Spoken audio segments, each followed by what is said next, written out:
श्रीराम भूयो भूयो नमाम्यहम् आपादमौलिपर्यन्तं गुरूणाम् आकृतिं स्मरेत् तेन विघ्नाः प्रणश्यन्ति सिद्ध्यन्ति च मनोरथाः।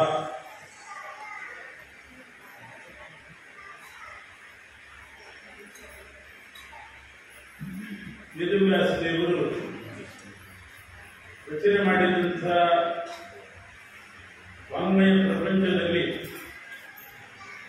ಬಹಳ ಶ್ರೇಷ್ಠ ಸ್ಥಾನದಲ್ಲಿರುವಂತಹದ್ದು ಶ್ರೀಮದ್ ಭಾಗವತ ಮಹಾಪುರಾಣ. ಅರ್ಥೋಯಂ ಬ್ರಹ್ಮಸೂತ್ರಾಣಾಂ ಭಾರತಾರ್ಥ ವಿನಿರ್ಣಯಃ ಗಾಯತ್ರಿ ಭಾಷ್ಯರೂಪೋऽಸೌ ವೇದಾರ್ಥ ಪರಿಬೃಂಹಿತಃ ಪುರಾಣಾನಾಂ ಸಾರರೂಪಃ ಇತ್ಯಾದಿಯಾಗಿ ಭಾಗವತ ತಾತ್ಪರ್ಯದಲ್ಲಿ ಶ್ರೀಮದ್ ಆಚಾರ್ಯರು ಅದರ ಮಹಿಮೆಯನ್ನು ಹೇಳಿದ್ದಾರೆ. ಶ್ರೀಮದ್ ಭಾಗವತ ಅಂದರೆ ಬ್ರಹ್ಮಸೂತ್ರಗಳ ಅರ್ಥ ಇದು.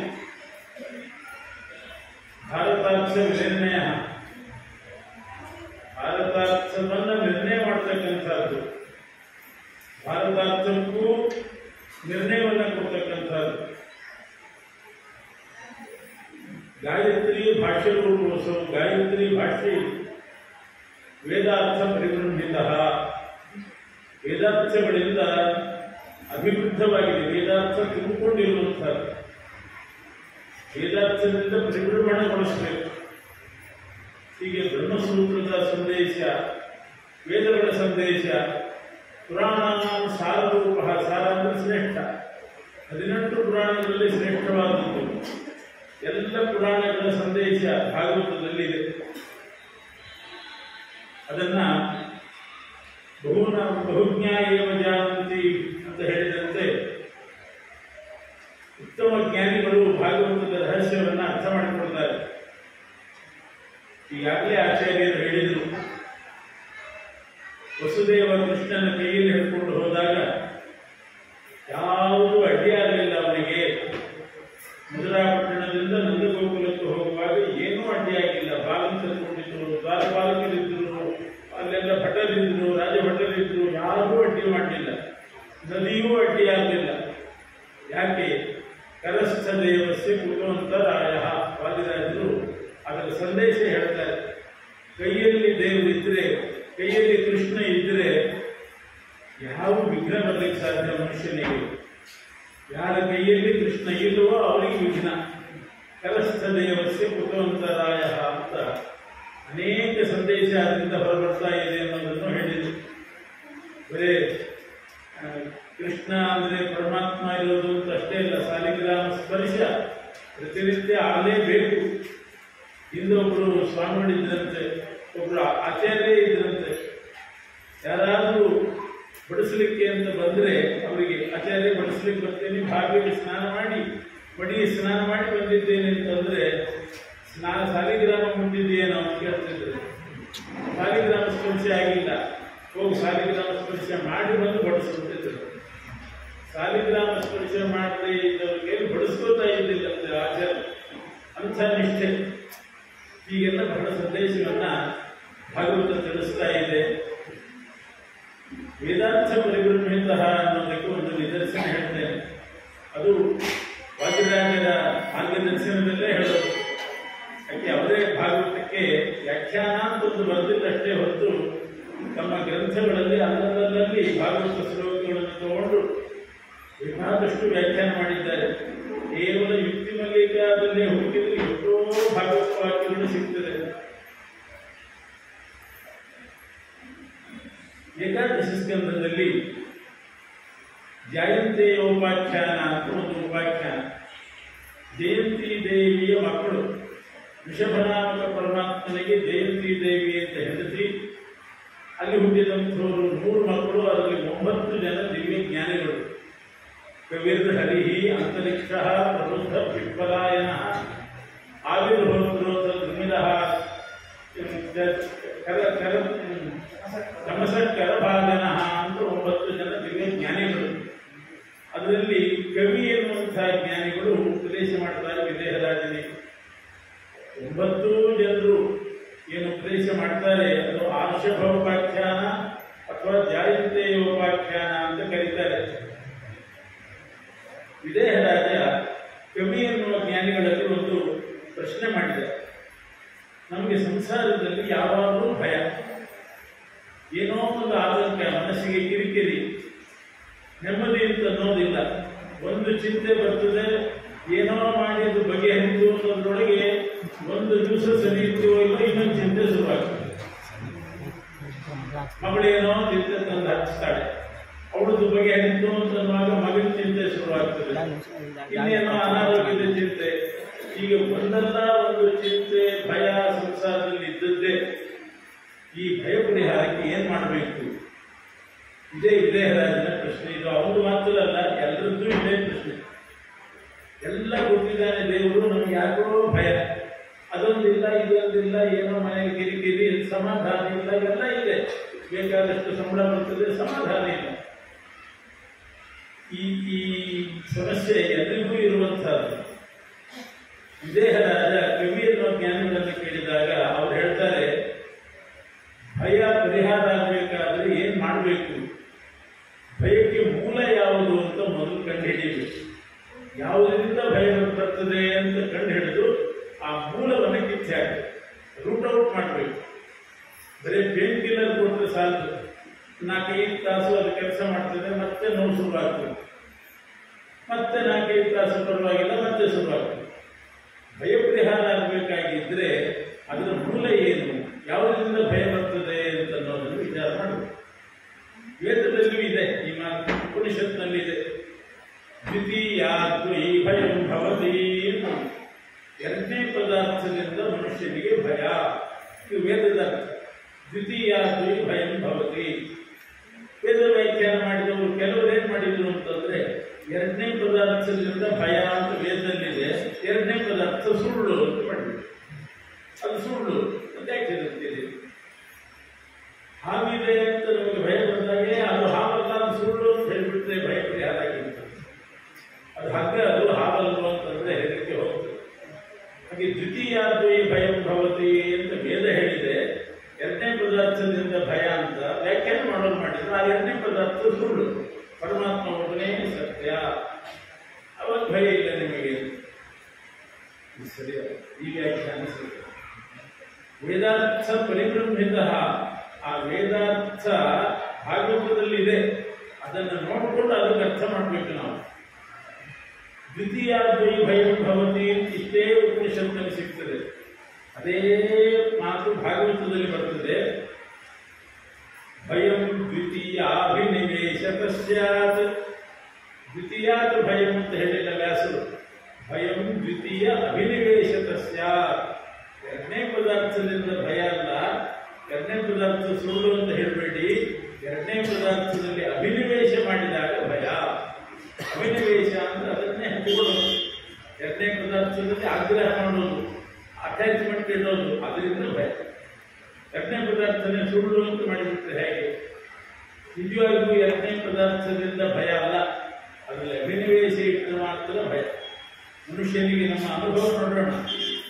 ಎರಡನೇ ಪದಾರ್ಥ ನಮ್ಮ ಜೊತೆ ಇನ್ನೊಬ್ರು ಇದ್ದಾರೆ ಅಂತಂದಾಗ ಭಯ ಪರಿಹಾರ ಆಗ್ತದೆ. ಒಬ್ಬರೇ ಇದ್ರೇನೆ ಭಯ. ದ್ವಿತೀಯಾದ್ವೈ ಭಯ ಬರೋದೇ ಅಲ್ಲ. ಬದಲಿ ತನಕ ಒಬ್ಬನೇ ಹೋಗಿ ಮಾತ್ರ ಭಯ. ಒಂದು ಬಸ್ ಹೋಗ್ತಿದ್ರೆ ಅವ್ರ ಜೊತೆ ಹೋಗ್ಬೇಕು. ಅಥವಾ ದೊಡ್ಡ ಮನೆ ಕಟ್ಕೊಂಡಿರ್ತಾನೆ ಯಜಮಾನ, ಅವನಿಗೆ ತನ್ನ ಮನೆಯಲ್ಲೇ ತನಗೆ ಒಬ್ಬನೇ ಮಾಡ್ಕೊಳ್ಳಿಕ್ಕೆ ಹೆದರಿಕೆ ಅಲ್ಲ. ಇಷ್ಟು ದೊಡ್ಡ ಮನೆ ಒಬ್ಬನೇ ಹೆಂಗೆ ಮಾಡ್ಕೊಡಪ್ಪ ಅಂತ ಇನ್ನೊಬ್ಬರನ್ನು ಕರೀತಾನೆ. ಒಬ್ಬನಿಗೂ ಭಯ, ಒಬ್ಬನಿಗೂ ಭಯ. ಅವನಿಗೆ ಸುಖವೂ ಇಲ್ಲ, ಏಕಾಕಿ ನರಮತೆ. ಏಕಾಕಿಯಾಗಿದ್ರೆ ಭಯ, ಅದರಿಂದ ಐಕ್ಯದಲ್ಲೇ ಭಯ, ದ್ವೈತದಲ್ಲೇ ನಿರ್ಭಯ. ಇಬ್ಬರು ಇದ್ರೆ ಭಯ ಪರಿಹಾರ ಆಗ್ತದೆ. ಜೊತೆಗೆ ಒಬ್ಬರು ಬೇಕು ನಮಗೆ, ಆವಾಗ ಹೆದರಿಕೆ. ಒಬ್ಬರೇ ಇದ್ದೀವಿ ಅಂತಂದ್ರೆ ಭಯ ಶುರು, ಸಮಸ್ಯೆನೂ ಆಗ್ತದೆ, ಹೊತ್ತು ಹೋಗುದಿಲ್ಲ. ಒಬ್ಬರೇ ಇದ್ರೆ ತಲೆ ಕೆಡ್ತದೆ. ಇಬ್ಬರು ಇದ್ರು ಅಂತಂದ್ರೆ ಹರ್ಷನಾದ್ರೂ ಹೊಡಿಬೋದು, ಚರ್ಚೆನಾದ್ರೂ ಮಾಡ್ಕೋಬೋದು. ಅದರಿಂದ ಎರಡನೇ ಪದಾರ್ಥದಿಂದ ಭಯ ಅಲ್ಲ, ಎರಡನೇ ಪದಾರ್ಥದಲ್ಲಿ ಅಭಿನಿವೇಶ ಮಾಡಿದ್ರೆ ಭಯ. ಎರಡನೇ ಪದಾರ್ಥದಲ್ಲಿ ಆಗ್ರಹ ಮಾಡಬೇಡ್ರಿ. ಯಾವುದು ಎರಡನೇ ಪದಾರ್ಥ? ವ್ಯಾಸರು ಅದನ್ನು ಹೇಳಿಲ್ಲ, ವೇದವು ಹೇಳಿಲ್ಲ. ದ್ವಿತೀಯಾದ್ವೈ ಭಯಂ ಭವತಿ ಅಂತ ವೇದ ಅಷ್ಟೇ ಹೇಳಿದ್ದು. ವ್ಯಾಸರು ಒಂದು ಶಬ್ದ ಸೇರಿಸಿದ್ರು, ಭಯಂ ದ್ವಿತೀಯ ಅಭಿನಿವೇಶದ ಅಂತ ತಮ್ಮ ಲೆಕ್ಕದಿಂದ ಒಂದು ಶಬ್ದ ಹಾಕಿ ವ್ಯಾಖ್ಯಾನ ಮಾಡಿದ್ರು. ಆದ್ರೆ ಎರಡನೇದು ಯಾವುದು ಅಂತ ಮಾತ್ರ ಹೇಳಿದ್ರು. ಅದು ನೀವೇ ವಿಚಾರ ಮಾಡಿಕೊಡ್ರಿ ಅಂತ ನಮಗೋಸ್ಕರ ಬಿಟ್ಟು ವಾದಿರಾಜ ಸ್ವಾಮಿಗಳು ಅನೇಕ ಅರ್ಥಗಳನ್ನ ಇದಕ್ಕೆ ಮಾಡ್ತಾರೆ. ಎರಡನೇ ಪದಾರ್ಥ ಅಂದ್ರೆ ಮೊದಲಿನಿಂದ ಇದ್ದವನು ಪರಮಾತ್ಮ ಒಬ್ಬನೇ. ಆಮೇಲೆ ಜಗತ್ತು ಸೃಷ್ಟಿಯಾಯಿತು. ದ್ವಿತೀಯ ಪದಾರ್ಥ ಅಂದ್ರೆ ಜಗತ್ತು. ನಾವು ಪ್ರಪಂಚದ ಮೇಲೆ ಅಭಿನಿವೇಶ ಮಾಡಿದರೆ ಆವಾಗ ಭಯ. ಪ್ರಪಂಚದ ಮೇಲೆ ಅಭಿನಿವೇಶ ಅಟ್ಯಾಚ್ಮೆಂಟ್ ಇಟ್ಕೋಬಾರ್ದು, ಭಗವಂತನಲ್ಲಿ ಇಟ್ಟು. ಏನಿದ್ರು ನಮ್ಮ ಸಂಬಂಧ ಎಲ್ಲ ಪರಮಾತ್ಮನ ಕಡೆ ಹೋಗಬೇಕು. ಬರೇ ಪ್ರಪಂಚದಲ್ಲಿ ಅಭಿನಿವೇಶ ಮಾಡಿದರೆ ಆಗ ಭಯ. ಭಯಂ ದ್ವಿತೀಯ ಅಭಿನಿವೇಶ ತಸ್ಯ. ಎರಡನೇದು ಅಂತಂದ್ರೆ ಪ್ರಪಂಚ. ಇನ್ನೊಂದು ಅರ್ಥ ನೋಡೋಣ. 4 ಪುರುಷಾರ್ಥಗಳಿದೆ: ಧರ್ಮ, ಅರ್ಥ, ಕಾಮ, ಮೋಕ್ಷ. ಎರಡನೇ ಪುರುಷಾರ್ಥ ಯಾವುದು? ಧರ್ಮ, ಅರ್ಥ, ಹಣ. ಅದು ಎರಡನೇದು. ಭಯಂ ದ್ವಿತೀಯ ಅಭಿನಿವೇಶ ತಸ್ಯಾತ್. ಅರ್ಥದ ಮೇಲೆ, ಹಣದ ಮೇಲೆ ಹೆಚ್ಚು ಅಭಿನಿವೇಶ ಮಾಡಬೇಡ್ರಿ. ಹಣ ಸಂಪಾದನೆ ಮುಖ್ಯ ಅಲ್ಲ, ಜ್ಞಾನ, ಭಕ್ತಿ, ವೈರಾಗ್ಯ ಸಂಪಾದನೆ ಮುಖ್ಯ. ಭಯಂ ದ್ವಿತೀಯ ಅಭಿನಿವೇಶತಃ. ಅರ್ಥದ ಮೇಲೆ ಅಭಿನಿವೇಶ ಮಾಡಿದರೆ, ಹಣದ ಮೇಲೆ ಅಭಿನಿವೇಶ ಇಟ್ಕೊಂಡ್ರೆ ಸಂಸಾರದಲ್ಲಿ ಭಯ. ಅದನ್ನು ಬಿಟ್ಟುಬಿಡಿ. ಇದೇ ಧರ್ಮ, ಅರ್ಥ, ಕಾಮ, ಮೋಕ್ಷಗಳನ್ನು ಆ ಕಡೆಯಿಂದ ಲೆಕ್ಕ ಮಾಡಿದರೆ ಎರಡನೇದು ಯಾವುದಾಗ್ತದೆ? ಧರ್ಮ, ಅರ್ಥ, ಕಾಮ, ಮೋಕ್ಷ. ಆ ಕಡೆಯಿಂದ ಅಂದ್ರೆ ಮೋಕ್ಷ, ಕಾಮ, ಅರ್ಥ, ಧರ್ಮ. ಎರಡನೇದು ಕಾಮ ಆಗ್ತದೆ, ಭೋಗ ಸಾಮಗ್ರಿ. ಭಯಂ ದ್ವಿತೀಯ ಅಭಿನಿವೇಶ ತಸ್ಯಾತ್. ಈ ಕಡೆಯಿಂದ ವಿಚಾರ ಮಾಡಿದರೆ ಎರಡನೇದು ಅರ್ಥ, ಹಣ. ಅದರ ಮೇಲೂ ಅಭಿನಿವೇಶ ಮಾಡಬೇಡಿ, ಭಯ. ಆ ಕಡೆಯಿಂದ ಮಾಡಿದರೆ ಕಾಮ, ಅದರ ಮೇಲೂ ಅಭಿನಿವೇಶ ಮಾಡಬೇಕು. ಮೊದಲನೇದ್ರಲ್ಲಿ ಮಾಡ್ರಿ ಅಥವಾ ಕೊನೆಯದ್ರಲ್ಲಿ ಮಾಡ್ರಿ. ಅದಕ್ಕೆ ಮಹಾಭಾರತ ಹೇಳಿತು, ಅಂತೇಷು ರೇಮಿದೆ ಧೀರಾ ನತೆ ಮಧ್ಯೇಷು ರೇಮಿದೆ ಅಂತಃಪ್ರಾಪ್ತಿಂ ಸುಖಂ ಪ್ರಾಹು ದುಃಖವಂತರವಂತಯೋ. ಅಂತೇಷು ರೇಮಿದೆ ಧೀರಾ. ವಿವೇಕಿಗಳು ಕೊನೆಯದ್ದನ್ನು ಹೇಳಿದ್ರು. ಈ ಕಡೆಯಿಂದ ಕೊನೆಯದ್ದು ಅಂದ್ರೆ ಮೋಕ್ಷ, ಆ ಕಡೆಯಿಂದ ಕೊನೆಯದ್ದು ಅಂತಂದ್ರೆ ಧರ್ಮ. ಧರ್ಮ ಮತ್ತು ಮೋಕ್ಷ ಅದನ್ನು ಹೇಳಿದವರು ವಿವೇಕಿಗಳು. ಅವಿವೇಕಿಗಳು ಮಧ್ಯದಲ್ಲಿ ಹೇಳಿದರು. ಯಾವುದು? ಅರ್ಥ ಮತ್ತು ಕಾಮ. ಈ ಕಡೆಯಿಂದ ಎರಡನೇದ್ದು, ಆ ಕಡೆಯಿಂದ ಎರಡನೇದ್ದು ಕಾಮ. ಆದ್ದರಿಂದ ಭಯಂ ದ್ವಿತೀಯ ಅಭಿನಿವೇಶ ತಸ್ಯ. ಇದೊಂದು. ಹಾಗೆ 4 ಆಶ್ರಮಗಳಿವೆ. ಬ್ರಹ್ಮಚರ್ಯಾಶ್ರಮ, ಎರಡನೇದ್ದು ಗೃಹಸ್ಥಾಶ್ರಮ, ಮೂರನೇದ್ದು ವಾನಪ್ರಸ್ಥ, ನಾಲ್ಕನೇದ್ದು ಸನ್ಯಾಸಾಶ್ರಮ. ಇದರಲ್ಲಿ ಎರಡನೇದು ಯಾವುದು? ಗೃಹಸ್ಥಾಶ್ರಮ. ಭಯಂ ದ್ವಿತೀಯ ಅಭಿನಿವೇಶ ತಸ್ಯ. ಗೃಹಸ್ಥಾಶ್ರಮದಲ್ಲಿ ಭಯ. ಅದಕ್ಕೆ ಹೆಂಡತಿ, ಮಕ್ಕಳು, ಮನೆ, ಸಂಸಾರ, ಭಯ. ಸನ್ಯಾಸಾಶ್ರಮದಲ್ಲಿ ಸುಖ, ಯಾವ ಭಯನೂ ಇಲ್ಲ. ಈಗ ಅವರಿಗೂ ಶುರುವಾಗಿದೆ.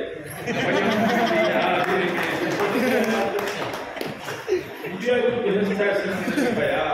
ಬ್ರಹ್ಮಚಾರಿಗಳಿಗೆ ಭಯ ಇಲ್ಲ, ಎಲ್ಲರೂ ಮಾಡ್ತಾರೆ. ಸನ್ಯಾಸಿಗಳು ಅಷ್ಟೇ ಬಿಟ್ಟು ಬಿಡೋದು. ಭಯಂ ದ್ವಿತೀಯ ಗೃಹಸ್ಥಾಶ್ರಮದಲ್ಲಿ ಅಭಿನಿವೇಶ ಮಾಡಿದರೆ ಭಯ. ಇದು ವಾದಿರಾಜ ಸ್ವಾಮಿಗಳು ಹೇಳಿದ. ಹೀಗೆ 4 ಅರ್ಥಗಳನ್ನು ಹೇಳಿದ್ದಾರೆ. ಇನ್ನೂ ವಿಚಾರ ಮಾಡಿದಾಗ ಇನ್ನೂ ಅರ್ಥಗಳು ಹೊಳಿತದೆ. ಪ್ರತ್ಯಕ್ಷ, ಅನುಮಾನ, ಆಗಮ ಅಂತ 3 ಪ್ರಮಾಣ. ಅದರಲ್ಲಿ ನಮ್ಮ ಆಚಾರ್ಯರ ಸಿದ್ಧಾಂತದ ಪ್ರಕಾರ ಐಂದ್ರಿಯಕ ವಿಷಯಗಳಲ್ಲಿ ಪ್ರತ್ಯಕ್ಷ ಪ್ರಬಲ, ಕಣ್ಣಿಗೆ ಕಾಣಿಸುವುದರಲ್ಲಿ ಪ್ರತ್ಯಕ್ಷ ಪ್ರಬಲ. ಅತೀಂದ್ರಿಯ ವಸ್ತುಗಳಲ್ಲಿ ಆಗಮ ಪ್ರಬಲ. ಅನುಮಾನ ಏನಿದ್ರು ಅನುಸೃತ್ಯಮಾನ. ಇಲ್ಲ ಪ್ರತ್ಯಕ್ಷ ಕೈ ಹಿಡಿಬೇಕು ಅಥವಾ ಆಗಮ ಕೈ ಹಿಡಿಬೇಕು. ಸ್ವತಂತ್ರ ಪ್ರಮಾಣ ಅಲ್ಲೇ ಅಲ್ಲ, ಅದು ಕೂಸಿದ್ದಾಗ ಅಪ್ಪನ ಕೈಯಾದ್ರೂ ಹಿಡ್ಕೊಂಡು ಹೋಗ್ಬೇಕು, ಅಮ್ಮನ ಕೈಯಾದ್ರೂ ಹಿಡ್ಕೊಂಡು ಹೋಗ್ಬೇಕು. ಸ್ವತಂತ್ರ ಓಡಾಡ್ತೀನಿ ಅಂದ್ರೆ ಆಗೋದಿಲ್ಲ. ಅನುಮಾನ ಏನ್ ಬೇಕಾದ್ರೂ ಬುದ್ಧಿಶಕ್ತಿಯಿಂದ ಅನುಮಾನ ಮಾಡಿಬಿಡ್ಬೋದು. ಅದರಿಂದ ಭಯಂ. ಆದರೆ ತಾರ್ಕಿಕರು ಅಂತಿದ್ದಾರೆ, ತರ್ಕಶಾಸ್ತ್ರದವರು, ಅವರಿಗೆ ಅನುಮಾನ ಪ್ರಬಲ. ಪ್ರತ್ಯಕ್ಷ ಸಿದ್ಧಮಪ್ಯರ್ಥ ಅನುಮಾನೇನ ಬುಭುತ್ಸಂತೆ ತರ್ಕರಸಿಕಾ ಅಂತಾರೆ. ಪ್ರತ್ಯಕ್ಷ ಕಾಣಿಸ್ತಾ ಇದೆ, ಬೆಂಕಿ ಕಣ್ಣೆದುರಿಗಿದೆ, ಆದರೂ ಇದು ಬೆಂಕಿ ಯಾಕೆಂದ್ರೆ ಹೊಗೆ ಬರ್ತಾ ಇರೋದ್ರಿಂದ ಅಂತ ಅವರು ಅನುಮಾನನೇ ಮಾಡ್ತಾರೆ. ಹೊಗೆ ಇದೆ, ಬೆಂಕಿ ಇದೆ, ಯಾಕೆ ಹೊಗೆ ಬರ್ತಾ ಇರೋದ್ರಿಂದ. ಇಷ್ಟು ಹೇಳಿದ್ರು ಸಮಾಧಾನ. ಅವರಿಗೆ ಕಣ್ಣಿಗೆ ಕಾಣಿಸ್ತಾ ಇದೆಯಲ್ಲ ಬೆಂಕಿ ಅಂದ್ರೆ ಸಮಾಧಾನ. ಪ್ರತ್ಯಕ್ಷ ಪ್ರತ್ಯಕ್ಷ ಕಂಡರೂ ಕೂಡ ಅನುಮಾನ ಮಾಡಬೇಕು. ಅಷ್ಟು ಅನುಮಾನಕ್ಕೆ ಪ್ರಾಶಸ್ತ್ಯ ಕೊಡ್ತಾರೆ. ಭಯಂ ದ್ವಿತೀಯಾಭಿನಿವೇಶ ಹೀಗೆ ಅನುಮಾನದಲ್ಲಿ ಅಭಿನಿವೇಶ ಮಾಡಿದರೆ ಕಾಮಾಚ್ಯ ನಾನುಮಾನಾಪೇಕ್ಷ ಏನ್ ಬೇಕಾದ್ರೆ ಅನುಮಾನ ಮಾಡಿಬಿಡ್ಬೋದು. ಬುದ್ಧಿಶಕ್ತಿ ಅವರವರ ಬುದ್ಧಿಶಕ್ತಿಯಿಂದ ಅನುಮಾನ ಮಾಡಿ ಬರ್ತದೆ. ಆದ್ದರಿಂದ ಪ್ರತ್ಯಕ್ಷ ಅಥವಾ ಆಗಮ ಪ್ರಬಲ. ಇನ್ನು ಎರಡು ವಿದ್ಯೆಗಳಿವೆ. ಉಪನಿಷತ್ನಲ್ಲಿ ಹೇಳಿದ್ದಾರೆ, ದ್ವೇ ವಿದ್ಯೆ ವೇದಿತವ್ಯೇ.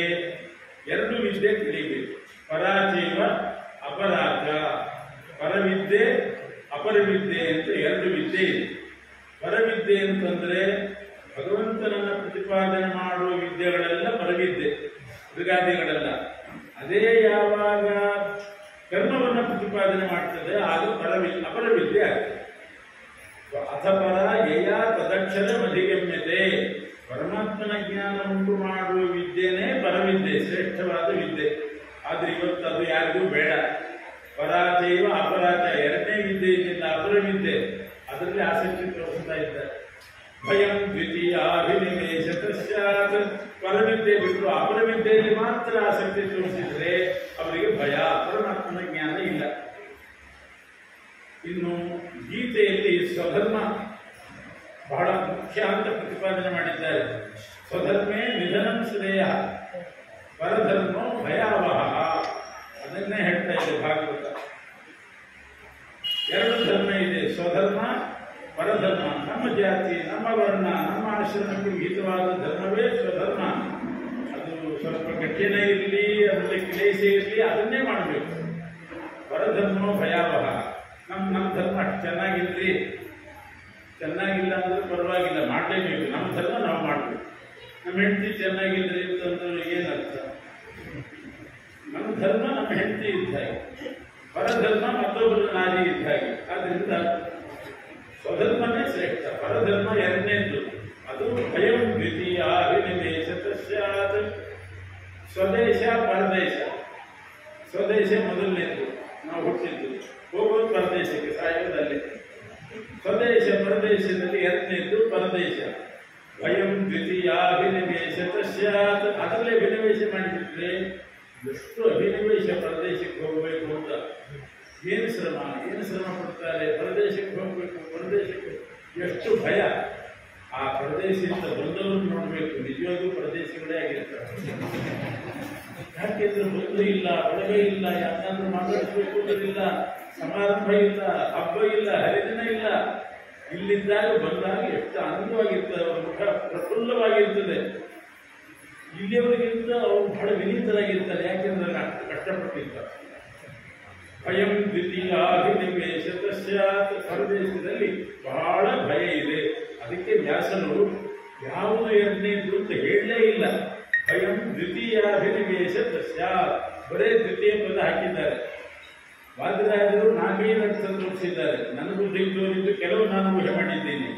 ನೀವು ಇನ್ನೂ ಬೇಕಾದ್ರೆ ಊಹೆ ಮಾಡಬಹುದು. ದ್ವಿತೀಯ ಅಂದ್ರೆ ಯಾವ್ದು ನಿಮ್ಮ ಅನುಭವ ಪ್ರಕಾರ ಯಾವುದರಲ್ಲಿ ಅಭಿನಿವೇಶ ಮಾಡಬಾರ್ದು ಅನ್ನೋದನ್ನು ನೀವು ಊಹೆ ಮಾಡಬಹುದು. ಇನ್ನು ತಾರತಮ್ಯದಲ್ಲಿ ತಗೊಂಡ್ರೆ ಮೊದಲನೇ ಕಕ್ಷೆ ವಿಷ್ಣು ಸರ್ವೋತ್ತಮೋಥ ಪ್ರಕೃತಿ ರಥವಿಧಿ ಪ್ರಾಣನಾಥ ರಥೋಕ್ತೆ ಬ್ರಹ್ಮಾಣಿ ಭಾರತೀ ಜಾತ ತಾರತಮ್ಯ. ವಿಷ್ಣು ಸರ್ವೋತ್ತಮ ಅಥ ಪ್ರಕೃತಿ. ಎರಡನೇ ಕಕ್ಷೆಯಲ್ಲಿ ಲಕ್ಷ್ಮೀದೇವಿ. ಇವತ್ತು ಎಲ್ಲರೂ ಕೂಡ ಅಭಿನಿವೇಶ ಮಾಡೋದು ಎರಡನೇ ಕಕ್ಷೆಯಲ್ಲಿ. ಬಾಕಿದಲ್ಲೆಲ್ಲ ಮೊದಲನೇ ಕಕ್ಷೆ ಬರಬೇಕು, ಸ್ಪರ್ಧೆಯಲ್ಲೆಲ್ಲ ಫಸ್ಟ್ ಬರಬೇಕು. ಉಪಾಸನೆಯಲ್ಲಿ ಮಾತ್ರ ಎರಡನೇ ಕಕ್ಷೆಯಲ್ಲಿ ಅಭಿನಿವೇಶ. ಲಕ್ಷ್ಮೀ ಉಪಾಸನೆ ವಿಶೇಷವಾಗಿ ಮಾಡುತ್ತೆ. ಎಲ್ಲಿಂದಲೋ ಕಮಲದ ಹೂ ತಂದು ಶ್ರೀ ಸೂಕ್ತ ಯಾಗ, ಶ್ರೀ ಸೂಕ್ತ ಹೋಮ, ವಿಷ್ಣು ಸೂಕ್ತ ಯಾವುದನ್ನು ಗೊತ್ತೇ ಇಲ್ಲ, ಪುರುಷ ಸೂಕ್ತ ಗೊತ್ತೇ ಇಲ್ಲ. ಬರೇ ಕಮಲದ ಹೂ ತಂದು ಶ್ರೀ ಸೂಕ್ತ ಹೋಮ ಮಾಡಿ ಹಣ ಬರಬೇಕು. ಶುಕ್ರವಾರ ಬಂದರೂ ಸಾಕು ಲಕ್ಷ್ಮೀ ಪೂಜೆ. ನಾರಾಯಣನ ಪ್ರತಿಮೆನೇ ಇರೋದು, ನಾರಾಯಣನ ಸುದ್ದಿನೇ ಇಲ್ಲ, ಬರೇ ಲಕ್ಷ್ಮೀ ಪೂಜೆ. ಮದುವೆ ಮುಂಚೆ ಏನಾದರೂ ಮಾಡಬೇಕಾದ್ರೆ ಬೆಂಗಳೂರು ಕಡೆ ಹೂವಿಳ್ಳಿ ಅಂತ ಮಾಡ್ತಾರೆ. 5 ಮಂದಿ ಮುತ್ತೈದೆಯರಿಗೆ ಪ್ರಾಶಸ್ತ್ಯ.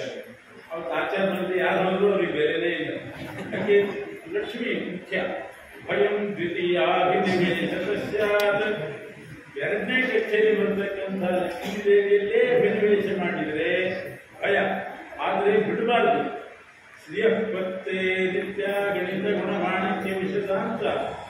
ವಿಷ್ಣುವನ್ನ ಸಹಿತಾಧ್ಯಾತ ಆಪಿ ವಿಷ್ಣು ಪರಾಂಗತ.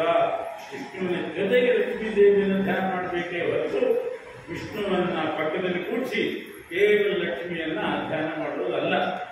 ಭಗವದ್ಗೀತೆಯಲ್ಲಿ ಒಂದು ಅಧ್ಯಾಯನೇ ಹೊರಟಿದೆ.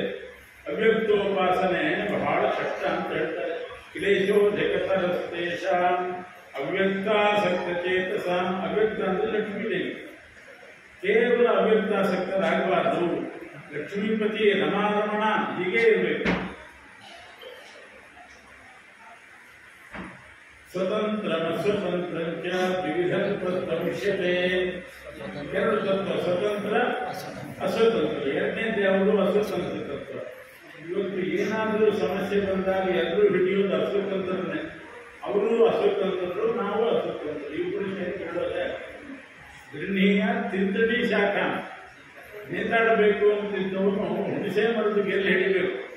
ನುಗ್ಗೆಕಾಯಿ ಮರದ ಗೆಲ್ಲು ಹಿಡಿದ್ರೆ ಅವನು ಬಿದ್ದು ಮೈಯೆಲ್ಲ ನುಗ್ಗಿಗೆ ಹೋಗ್ತದೆ. ಅದರಿಂದ ಸ್ವತಂತ್ರ ತತ್ವನಾದ ಪರಮಾತ್ಮನನ್ನು ಹಿಡಿಬೇಕೇ ಹೊರತು ಅಸ್ವತಂತ್ರ ತತ್ವದ ಮೇಲೆ ಆಸಕ್ತಿ ಮಾಡಬಾರದು. ಭಯಂ ದ್ವಿತೀಯ ಇನ್ನು 4 ವರ್ಣಗಳಿವೆ: ಬ್ರಾಹ್ಮಣ, ಕ್ಷತ್ರಿಯ, ವೈಶ್ಯ, ಶೂದ್ರ. ಎಲ್ರಿಗೂ ಕ್ಷತ್ರಿಯ ವರ್ಣದ ಮೇಲೆ ಬಹಳ ಭಯವಿದೆ. ಭಾಗವತದಲ್ಲಿ ನೋಡ್ತೇವೆ, ಧ್ರುವರಾಜನ ಕಥೆ ವಿಷ್ಣು ಪುರಾಣದಲ್ಲಿದೆ. ಧ್ರುವ ಹಿಂದಿನ ಜನ್ಮದಲ್ಲಿ ಒಬ್ಬ ಒಳ್ಳೆ ಬ್ರಾಹ್ಮಣ, ವಿಷ್ಣು ಶರ್ಮ ಅಂತ ಅದನ್ನ ಹೆಸರು. ಜಪ ತಪ ಧ್ಯಾನ ಅದನ್ನೇ ಮಾಡ್ಕೊಂಡಿದ್ದ. ಒಂದು ಸಲ ಆ ವಿಷ್ಣು ಶರ್ಮ ಬ್ರಾಹ್ಮಣ ಯಾರೋ ರಾಜಕುಮಾರನನ್ನು ನೋಡಿದಂತೆ. ಅವನ ರಥ ಏನು, ಅವನ ಆಡು ಕಾಡುಗಳೇನು, ಅವನ ವೈಭವ ಅದನ್ನೆಲ್ಲ ನೋಡಿದ. ನೋಡಿ ಅಂದುಕೊಂಡ, ನಾನು ಸುಮ್ಮನೆ ಬ್ರಾಹ್ಮಣ ಜನ್ಮದಲ್ಲಿ ಹುಟ್ಟಿದ್ದೀನಿ, ನನಗೂ ಅಂಥ ಕ್ಷತ್ರಿಯ ಜನ್ಮ ಬಂದರೆ ಚೆನ್ನಾಗಿರ್ತದೆ. ಕ್ಷತ್ರಿಯ ಜನ್ಮ ಬರಬೇಕು, ಎಷ್ಟು ವೈಭವ ಇರ್ತದೆ, ಎಂಥ ಸಿಂಹಾಸನ, ಆಡು ಕಾಡು ಛತ್ರ ಚಾಮರ. ಆಯ್ತು ಅಂತ ಹೇಳಿದ. ಪರಮಾತ್ಮ ಅಲ್ಲೇ ನಿಲ್ಲಿಸಿದ ವಿಷ್ಣುಶರ್ಮನ ಸಾಧನೆ. ಅವನೇ ಮುಂದೆ ಧ್ರುವನಾಗಿ ಕ್ಷತ್ರಿಯನಾಗಿ ಹುಟ್ಟಿದ. ಕ್ಷತ್ರಿಯ ಜನ್ಮ ಬೇಕು ಅಂತ ಬಯಸಿದ್ದೆಲ್ಲ ಏನು ಸುಖ ಇದೆ ನೋಡು ತೋರಿಸಿದ. ಏನು ಸುಖ ಇದೆ? ಅವನು ಕ್ಷತ್ರಿಯನಾದ್ರಿಂದ ಅವನೊಬ್ಬನಿಗೆ ಇಬ್ಬರಿಬ್ಬರು ಹೆಂಡಂದ್ರು, ಮಲತಾಯಿ ಕಾಟ. ಕೊನೆಗೆ ಆ ಮನೆ ಬಿಟ್ಟು ಕಾಡಿಗೆ ಹೋಗುವ ಪ್ರಸಂಗ ಬಂತು ಧ್ರುವನಿಗೆ. ಯಾಕೆ? ಕ್ಷತ್ರಿಯ ಜನ್ಮ ಬೇಕು ಅಂತ ಆಸಕ್ತಿ ಮಾಡಿದ್ರಿಂದ ಧ್ರುವನಾಗಿ ಹುಟ್ಟಿ ಕೊನೆಗೆ ಕಾಡಿಗೆ ಹೋದ. ಭಯಂ ದ್ವಿತೀಯಾಭಿನಿವೇಶ ತಸ್ಯಾತ್. ನಮ್ಮ ವರ್ಣ ನಮಗೆ ಶ್ರೇಷ್ಠ. ನಾವು ಬ್ರಾಹ್ಮಣರಾಗಿ ಹುಟ್ಟಿದ್ದೀವಿ, ಅದರಲ್ಲಿ ಹೆಮ್ಮೆ ಬೇಕು ನಮಗೆ. ಯಾಕಾದ್ರೆ ಈ ಬ್ರಾಹ್ಮಣ ಜನ್ಮ ಬಂತು, ಏಕಾದಶಿ, ಗಾಯತ್ರಿ, ಕಿರ್ಕಿರಿ ನಾವು ಭಾವನೆ ಬರಲೇಬಾರದು. ಭಯಂ ದ್ವಿತೀಯಾಭಿನಿವೇಶ ತಸ್ಯಾತ್. ಕ್ಷತ್ರಿಯ ಜನ್ಮದಲ್ಲಿ ಅಭಿನಿವೇಶ ಬೇಡ ಅಂತ ಹೇಳಿದ್ದಾರೆ. ಅವನೇ ಅಂತ ಅನ್ಕೊಂಡು. ಹಾಗೆ ಸಿದ್ಧಾಂತಕ್ಕೆ ಬಂದರೆ ಶ್ರೀಮದ್ ಆಚಾರ್ಯ ತೋರಿಸಿದ ಬ್ರಹ್ಮ ಸಗುಣ ಬ್ರಹ್ಮ, ಗುಣಪೂರ್ಣನಾದಂಥ ಬ್ರಹ್ಮ. ನಾರಾಯಣ ನಿಖಿಲಪೂರ್ಣ ಗುಣೈಕ ದೇಹ ಸಗುಣ ಬ್ರಹ್ಮ, ಆನಂದಾದಿ ಕಲ್ಯಾಣ ಗುಣ ಪರಿಪೂರ್ಣ ಬ್ರಹ್ಮ. ಅದ್ವೈತ ಮತದಲ್ಲಿ ಇನ್ನೂ ಬ್ರಹ್ಮನ ಸೃಷ್ಟಿ ಮಾಡಿದೆ. ನಿರ್ಗುಣ ಬ್ರಹ್ಮ ಅಂತ ಎರಡನೇ ಬ್ರಹ್ಮನ ಮಾಡಿದೆ. ಅದರಲ್ಲೇ ಅವರಿಗಾಗಿಲ್ಲ. ಸಗುಣ ಬ್ರಹ್ಮ ಸುಮ್ಮನೆ ಉಪಾಸನೆಗೋಸ್ಕರ. ಸಾಕಾರ ಪದ್ಧತಿ ನ್ಯಾಯ. ಹೈಕೋರ್ಟ್ ಎಲ್ಲಿದೆ ಕೇಳಿದ್ರೆ ಪೋಸ್ಟ್ ಆಫೀಸ್ ಇದೆ ನೋಡು ಅಂತಾರೆ. ಪೋಸ್ಟ್ ಆಫೀಸ್ ನೋಡಿ ಏನು ಮಾಡಿದ್ರಿ? ಹೈಕೋರ್ಟ್ ಬೇಕು. ಪೋಸ್ಟ್ ಆಫೀಸ್ ಇದೆಯಲ್ಲ, ಅದ್ರ ಪಕ್ಕದ ಹೈಕೋರ್ಟ್. ಹಂಗೆ ಬ್ರಹ್ಮ ಜಿಜ್ಞಾಸ ಮಾಡಿದ್ರೆ ಮೊದಲು ಸಗುಣ ಬ್ರಹ್ಮ ಹೇಳೋದು. ಅವನು ಸಗುಣ ಬ್ರಹ್ಮ, ಅವನ್ನೇ ಹೇಳ್ಕೋಬೇಡ, ಅವನು ಬಿಟ್ಬಿಡು. ಅವನ ಆಚೆ ಇದ್ದಾನೆ ನಿರ್ಗುಣ ಬ್ರಹ್ಮ, ಅದೇ ನಿರ್ಗುಣ ಬ್ರಹ್ಮ ಭಾವನೆ ಮೋಕ್ಷ ಅಂತ ಹೇಳ್ತಾರೆ. ಹೀಗೆ ಎರಡು ಬ್ರಹ್ಮನ ಮಾಡಿಟ್ಟಿದ್ದಾರೆ, ಸಗುಣ ಬ್ರಹ್ಮ, ನಿರ್ಗುಣ ಬ್ರಹ್ಮ. ಆ ನಿರ್ಗುಣ ಬ್ರಹ್ಮ ಅಂತ ಹೇಳ್ತಾರಲ್ಲ, ಅವನು ಎರಡನೇವನು. ಸಗುಣ ಬ್ರಹ್ಮ ಮೊದಲಿನಿಂದ ವೇದ ಸಿದ್ಧನಾದವನು. ಆ ಎರಡನೇ ನಿರ್ಗುಣ ಬ್ರಹ್ಮನಲ್ಲಿ ಆಗ್ರಹ ಮಾಡಿದ್ರೆ ಭಯಂ ದ್ವಿತೀಯ ಅಭಿನಿವೇಶ ತಸ್ಯಾತ್. ಅದರಲ್ಲೇ ಭಯ. ಏನ್ ಭಯ? ನಿರ್ಗುಣ ಬ್ರಹ್ಮೋಪಾಸನೆ ಮಾಡಿದರೆ ನಮ್ಮ ಗುಣಗಳು ಕೂಡ ಇದ್ದು ಕಿತ್ತು ಹೋಗ್ತದೆ. ತಮ್ಮ ಯಥಾ ಉಪಾಸನೆ ತಥೈವ ಭವತಿ. ಅವನು ಗುಣಪೂರ್ಣ ಅಂತ ದೇವರನ್ನ ಉಪಾಸನೆ ಮಾಡಿದರೆ ನಮಗೂ ಒಂದಿಷ್ಟು ಗುಣ ಬರ್ತದೆ. ಅವನು ನಿರ್ಗುಣ ಅಂತ ಉಪಾಸನೆ ಮಾಡಿದ್ರೆ ನಮ್ಮ ಗುಣಗಳು ಕಿತ್ತೋಗ್ತದೆ. ನಿರಾಕಾರ ಅಂತ ಅವನನ್ನು ಉಪಾಸನೆ ಮಾಡಿದರೆ ನಮ್ಮ ಶೇಪು ಹೋಗಿಬಿಡ್ತೀವಿ, ನಾವು ನಿರಾಕಾರ ಆಗಿರ್ತೀವಿ. ತಮ್ಮ ಯಥಾ ಉಪಾಸನೆ ತಥೈವ ಭವತಿ. ಇದನ್ನೇ ಸುಬ್ರಹ್ಮಣ್ಯ ಪಂಡಿತರು ತಮ್ಮ ಮಕ್ಕಳಾದಂತಹ ತ್ರಿವಿಕ್ರಮ ಪಂಡಿತಾಚಾರ್ಯ ಹೇಳಿದರು, ನಾವು ಹುಟ್ಟಿದ್ದೇನೋ ನಿರ್ಗುಣ ಬ್ರಹ್ಮೋಪಾಸನೆ ಮಾಡುವ ಪಕ್ಷದಲ್ಲಿ ಹುಟ್ಟಿದ್ದೇವೆ, ಆದರೆ ನೀನು ನಿರ್ಗುಣ ಬ್ರಹ್ಮೋಪಾಸನೆ ಮಾಡಬೇಡ. ನಕರು ನಿರ್ಗುಣ ಭಾವನಾ ಸುಖಾಯ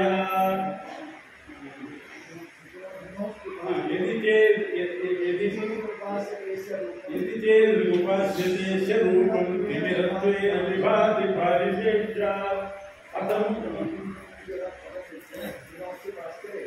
ಇದು ನಿನ್ನನ್ನು ಹಾಳು ಮಾಡಿಬಿಡುತ್ತದೆ. ನಿರ್ಗುಣ ಬ್ರಹ್ಮೋಪಾಸನೆ ಮಾಡಿದರೆ ನೀನು ಕೂಡ ನಿರ್ಗುಣನಾಗಿ ಬಿಟ್ಟಿದ್ದಿ, ಆದ್ದರಿಂದ ಅದನ್ನು ಮಾಡಬೇಡ ಅಂತ ಅವರ ತಂದೆ ತ್ರಿವಿಕ್ರಮ ಪಂಡಿತಾಚಾರ್ಯ ಹೇಳಿ ಹೋಗಿದ್ದ, ಸಾಯುವಾಗಿ ಹೇಳಿ. ಅದರಿಂದ ಭಯಂ ದ್ವಿತೀಯ ನಿರ್ಗುಣ ಬ್ರಹ್ಮೋಪಾಸನೆ ಮಾಡಬೇಡ್ರಿ. ಇನ್ನು ಕೊನೆ ಬರೋಣ, ಮುಗಿಸ್ಬಿಡ್ತೀನಿ. ಒಂದೇ ಒಂದು ಅರ್ಥ ಹೇಳಿ. ನಮ್ಮ ಮನೆಯಲ್ಲಿ ಮೊದಲಿಂದ ಇದ್ದವರು ಯಾರು? ನಮ್ಮ ತಾಯಿ, ಜನ್ಮ ಕೊಟ್ಟ ತಾಯಿ ಮೊದಲಿಂದ ಇದ್ದಾರೆ. ಮದುವೆ ಮಾಡಿಕೊಂಡು ಬಂದಂಥ ಹೆಂಡತಿ ಇದ್ದಾಳಲ್ಲ, ಅವರು ಎರಡನೇವರು.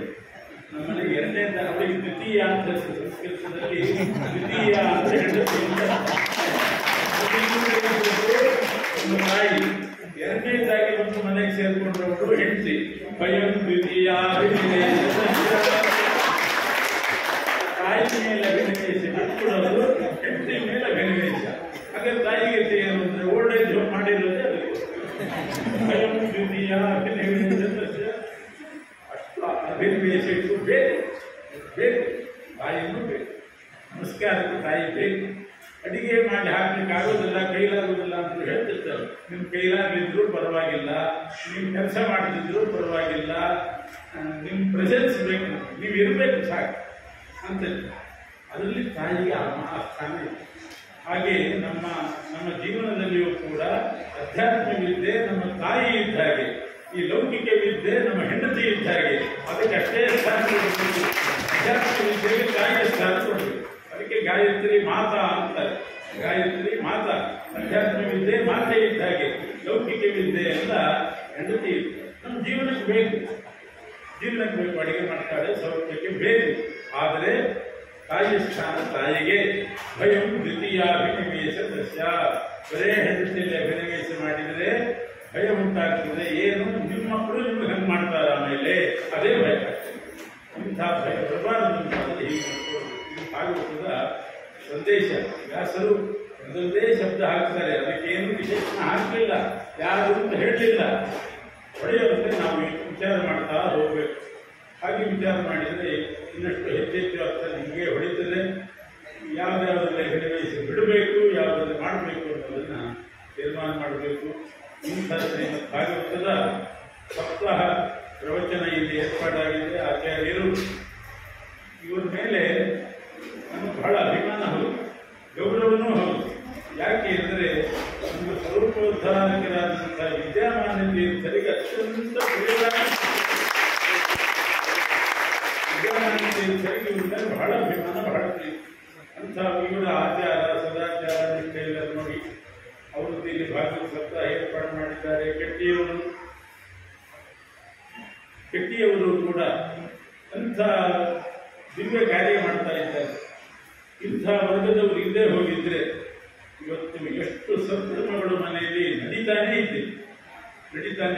ಏನೇನು ಸತ್ಕರ್ಮ ನಡೀಬೇಕು, ಏನೇನು ಹೋಮ ಹವನಗಳು ನಡೀಬೇಕು, ಅದೆಲ್ಲ ಬೇಕೇ ಬೇಕು. ಕರ್ಮ ಧರ್ಮ ಮಧ್ವಾಚಾರ್ಯರು ಬರೇ ಜ್ಞಾನ ಕಾರ್ಯ ಮಾಡಲಿಲ್ಲ, ಕೃಷ್ಣನ ಪ್ರತಿಷ್ಠೆ ಮಾಡಿದ್ರು, ಪ್ರತಿಷ್ಠಾತ್ಮಕವಾದ ಹೋಮ ಹವನಗಳನ್ನು ನಡೆಸಿದ್ರು. ಅದೆಲ್ಲ ಕರ್ಮ ಧರ್ಮಮಿ ಸ್ವಚ್ಛೀಕರಣದ ಕರ್ಮವು ಬೇಕು. ಜ್ಞಾನ ಸಮಗ್ರತೆಯಾದಲ್ಲ ಅಲ್ಲ, ಕರ್ಮಣ ಜ್ಞಾನ ಮಾತನಾಡಿ. ಅಂಥ ಕರ್ಮ ಮೊದಲನೇ ಸ್ಥಾನದಲ್ಲಿ ಬರೋದೇ ಕರ್ಮ, ಆಮೇಲೆ ಜ್ಞಾನ, ಆಮೇಲೆ ಅಂಥ ಕರ್ಮವನ್ನು ಸತ್ಕರ್ಮಾಚರಣೆ ನಡೆಯುವಂತೆ ಮಾಡ್ತಾ ಇರ್ತಕ್ಕಂಥ ಕಟ್ಟಿಯಾಚಾರ್ಯರು 60ನೇ ವರ್ಷಕ್ಕೆ ಪಾದಾರ್ಪಣೆ ಮಾಡ್ತಾ ಇದ್ದಾರೆ. ಷಷ್ಠ ಪೂರ್ತಿ ಸಮಾರಂಭದಲ್ಲಿದ್ದಾರೆ. ಇದೇ ರೀತಿ 5 ವರ್ಷಕ್ಕೂ ಒಂದು ಶಾಂತಿ ಹೇಳಿದ್ದಾರೆ ಶಾಸ್ತ್ರದಲ್ಲಿ. 50ರಿಂದ ಪ್ರಾರಂಭ, 50, 55, 60, 65 ಅಷ್ಟು ಮಾಡಲಿಕ್ಕೆ ಅವ್ರು ಸಮರ್ಥರು. 5 ವರ್ಷಕ್ಕೆ ಮಾಡಲಿಕ್ಕೆ ಸಮರ್ಥ. ಉಳಿದವರೆಲ್ಲ 60, 70ಕ್ಕೆ ಒಂದು ಮಾಡ್ತಾರೆ, 80ಕ್ಕೆ ಒಂದು ಮಾಡ್ತಾರೆ, ನೂರಕ್ಕೆ ಮಾಡ್ತಾರೆ ಕೆಲವರು, ಆಮೇಲೆ ಅಶಾಂತಿ. ಆಮೇಲೆ ಶಾಂತಿ ಇಲ್ಲೇ ಇಲ್ಲ. ಇವರಿಗೆ ಅನೇಕ ಶಾಂತಿಗಳು ಹೀಗೆ 5 ವರ್ಷಕ್ಕೆ ನಿರಂತರ ವಾದಿರಾಜರು 120 ವರ್ಷ ಬದುಕಿದರು. ಅದರ ಅರ್ಧ ಆಯುಷ್ಯದಲ್ಲಿ ಇವರು ಇದ್ದಾರೆ. ಇನ್ನೂ 60 ವರ್ಷ ಬದುಕುವಂತಹ ಪ್ರಸಂಗವೂ ಇತಿಹಾಸ.